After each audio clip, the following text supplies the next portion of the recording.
Hey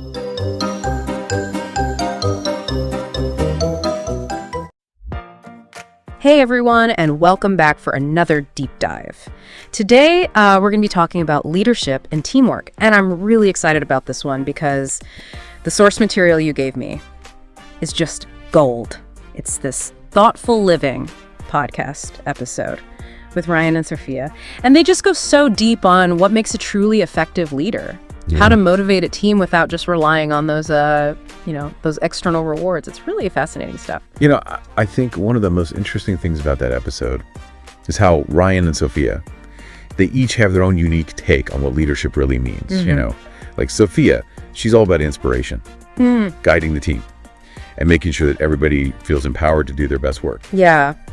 Yeah, that really comes across. It's like she sees the potential in everyone and wants to help them shine. But then Ryan comes in with this emphasis on accountability, right? Like walking the walk instead of just talking the talk. Exactly. And I think when you combine those two perspectives, the inspiration and the accountability, you get a much richer picture of what effective leadership looks like. You know what I mean? Yeah, totally. It makes me think like a leader who inspires but doesn't hold people accountable. Well, they might end up with a team that's all enthusiasm but lacks direction. Right. It's like having a car with a powerful engine but no steering wheel. Ooh, I like that. And on the flip side, a leader who's all about accountability but forgets the inspiration, they might end up with a team that's efficient but totally disengaged. Yeah. Like a well-oiled machine maybe. Yeah. But not a team of passionate, creative individuals. Right. Now, one thing that really stood out to me was Sophia's point about how leadership, it's not just confined to the workplace. Yes. I was just thinking about that. It's so much more than just managing a team at work. She talked about how it applies to personal projects, community involvement, even family dynamics, right? Yeah. It made me think about all the different areas of my own life where leadership skills could come in handy. Absolutely. It's like a superpower you can use in any situation where you're working with others towards a common goal. Like, let's say you're spearheading a neighborhood initiative to build a new playground. Okay, I like that example. Well, you're going to need to inspire your neighbors with a shared vision, communicate effectively to rally support, and delegate tasks to get things done. And those are all core leadership skills. Yeah, that makes total sense. So we've talked about how leadership is this multifaceted skill set that goes way beyond the traditional workplace setting. But what about those specific qualities that make a good leader? Like, what are we really looking for here? Well, Ryan and Sophia zeroed in on 4 key qualities: communication, empathy, vision, and trust. And these aren't just buzzwords, they're the building blocks of effective leadership. And they're all interconnected in some pretty fascinating ways. Okay, break it down for me. How do these qualities all fit together? All right, so imagine communication as the nervous system of a team. It's how information flows, how ideas are shared, and how feedback is given. Right, it's the foundation for everything else. Exactly. And without clear, open communication, the other qualities can't really flourish. Now let's add in empathy. A leader who can truly understand and connect with their team members' perspectives and emotions, that's where the magic really starts to happen. Yeah, I see what you mean. It's like being able to step into someone else's shoes and see the world through their eyes. It helps you build trust, resolve conflicts more effectively, and motivate people in a way that really resonates with them. You got it. And then we have vision. Think of this as the North Star guiding the team's journey. It's that compelling picture of the future that gives everyone a sense of purpose and direction. Yeah, I like that. It's like that saying, if you don't know where you're going, any road will get you there. A clear vision gives a team a destination to aim for. Exactly. And finally, we have trust, which is the glue that holds it all together. Trust enables open communication, empowers team members to take risks, and fosters a sense of psychological safety. Okay, now it's all starting to click. Communication builds understanding. Empathy fosters connection. Vision provides direction. And trust creates that safe and supportive environment where everyone can thrive. You got it. It's like a symphony, where each instrument plays a vital role in creating a harmonious and powerful sound. And that sound, that's the sound of a high-performing team, led by a truly effective leader. Wow, that's a great analogy. It's making me think about my own leadership style and which of these qualities I might need to focus on developing further. That's a great instinct. We can all benefit from reflecting on our strengths and weaknesses as leaders. And speaking of challenges, let's dive into how Ryan and Sophia approach conflict resolution. Because, it's inevitable that conflicts will pop up in any team setting. But what's interesting is how they each approach those conflicts with his blend of directness and empathy. It's like they both understand that avoiding conflict altogether is just sweeping things under the rug. But, going in guns blazing can create more problems than it solves. Exactly. Ryan's approach is to address issues head-on, but in a way that respects everyone's feelings and perspectives. He believes that open and honest communication, even when it's about tough subjects, is essential for building trust and finding solutions. Yeah.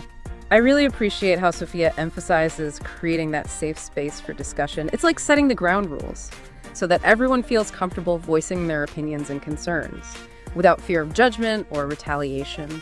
That's such an important point.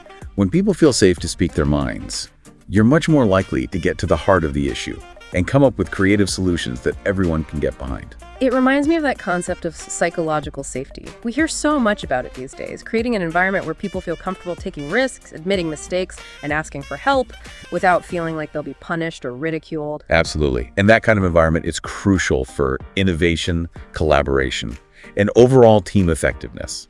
Okay, so let's shift gears a bit and talk about motivation. Ryan and Sophia had some really insightful ideas about how to keep a team engaged and excited beyond just typical external rewards. You mean like bonuses and promotions and stuff? Yeah, exactly. Right. I mean, those external motivators have their place, of course, Right. but they often don't create that deep, lasting sense of motivation. That comes from within. So how do you tap into that intrinsic motivation? What were some of the things they talked about? Well, Ryan is a big believer in the power of recognition, not just generic praise, but specific, genuine appreciation for someone's unique contributions and talents. Oh, I like that. Yeah. And there's actually a lot of research to back that up. Studies have shown that employees who feel valued and appreciated, well, they're more engaged, more productive, and more likely to stick around. That makes sense. We all want to feel like our work matters, right? Like Yeah. we're making a real difference. Exactly. And Sophia brought up another critical point: setting achievable goals and celebrating milestones along the way. Oh, yeah, that's huge. It's about creating that sense of progress and accomplishment, which can be incredibly motivating. It's like those video games where you get little rewards as you level up. Right. It keeps you hooked and coming back for more. Exactly. And think about it. If you're working on a huge, complex project, that's going to take months or even years to complete. It can be really easy to lose steam if you're not seeing any tangible progress. Yeah, I can see that. So by breaking those big goals down into smaller, more manageable chunks, and then celebrating those wins along the way, you create this positive feedback loop that keeps everyone energized and motivated. So it's all about finding that sweet spot between challenge and attainable progress. Exactly. And remember how we were talking earlier about positive team culture? Yeah. I feel like that plays a big role in motivation too. Absolutely. Ryan and Sophia both emphasize how crucial it is for fostering intrinsic motivation. When people feel like they're part of a supportive, collaborative, and respectful team, they're much more likely to find their work intrinsically rewarding. So it's not just about getting the job done, it's about creating an environment where people actually enjoy the process and feel good about their contributions. Exactly. And that's where leadership really comes into play. A great leader can set the tone, establish clear expectations, and model the behavior they want to see in others. Now, Sophia was also very candid about her own experience with a toxic team environment. And, while we all hope to work in those positive, supportive cultures, I think it's important to be prepared for those less than ideal situations as well. Absolutely. Toxic environments can be incredibly draining, both emotionally and professionally. They can erode trust, stifle creativity, and ultimately lead to burnout and disengagement. So what are some red flags that might signal a toxic team culture? Well, things like constant negativity, gossip, backstabbing, lack of communication, a general sense of fear or distrust. Oh, wow, those all sound awful. So what can you do if you find yourself in that kind of situation? Well, Sophia stressed the importance of addressing issues early.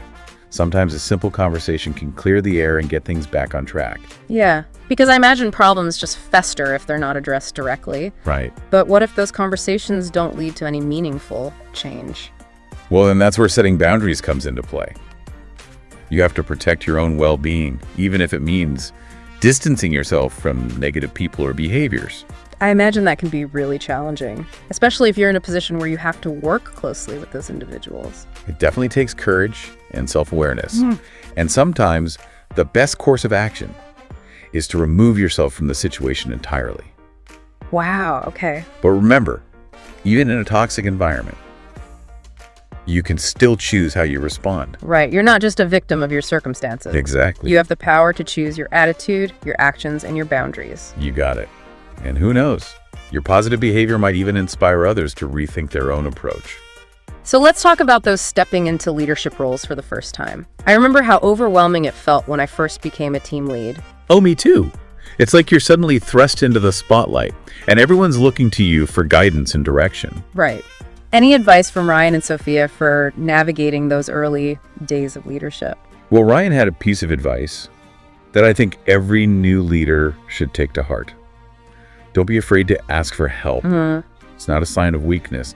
It's a sign of strength and self-awareness. I love that. It's so easy to get caught up in this idea that as a leader, you need to have all the answers. Right.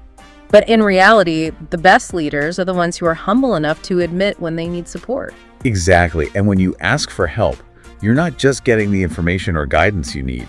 You're also modeling that it's okay to not know everything. And that collaboration is key to success. Yeah, that's a good point. Sophia also emphasized the importance of building relationships. Like taking the time to connect with your team members on a personal level can make a world of difference. Absolutely. Those relationships are the foundation of trust and collaboration, which are essential for any successful team. It's about creating that sense of camaraderie and shared purpose that makes people feel motivated and invested in the team's success. Okay, so we've talked about a lot: defining leadership, essential qualities, conflict resolution, motivation, navigating toxic environments, advice for new leaders. What about measuring success? It seems like kind of a tricky thing to quantify. It is. It's not as simple as just looking at numbers on a spreadsheet. But Ryan and Sophia had some really interesting thoughts on how they define success as leaders. Yeah. What do they say? Well, Sophia's criteria seemed pretty straightforward: team performance and morale. Yeah. I mean, those are definitely key indicators. If the team is consistently hitting its goals and people are feeling positive and engaged, that's a pretty good sign you're on the right track, right? Right. But Ryan added another layer to the equation: the idea of leaving a lasting impact. Oh, interesting. He believes that a truly effective leader doesn't just focus on short-term wins. They build something sustainable that continues to thrive even after they've moved on. That's a powerful concept. It's about empowering your team to achieve great things, not just in the present, but also in the future. And fostering that culture of continuous improvement. But ultimately, how you measure success as a leader is a personal question. Yeah. There's no one-size-fits-all answer. Right. It depends on your values, your goals, and the context of your leadership role. Exactly. Yeah. As we wrap up this deep dive, I want to leave you with this question. What kind of leader do you aspire to be? Oh, wow. That's a big one. It really gets to the heart of, why we're even having this conversation, doesn't it? Absolutely.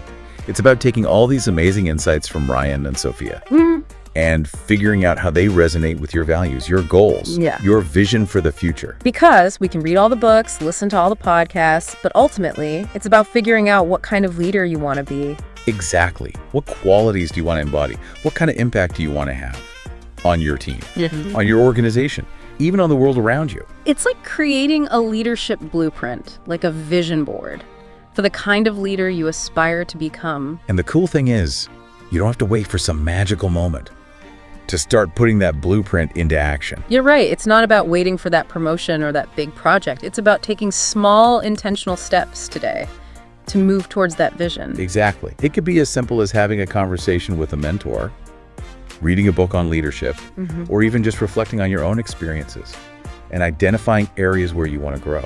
Yeah, I love that idea of reflecting on your own experiences because we're constantly learning and evolving as leaders, even when we don't realize it. Absolutely. Every challenge we overcome, every mistake we learn from, every success we celebrate, it all adds to our leadership toolkit. It's a good reminder that leadership isn't just about formal titles or positions of authority.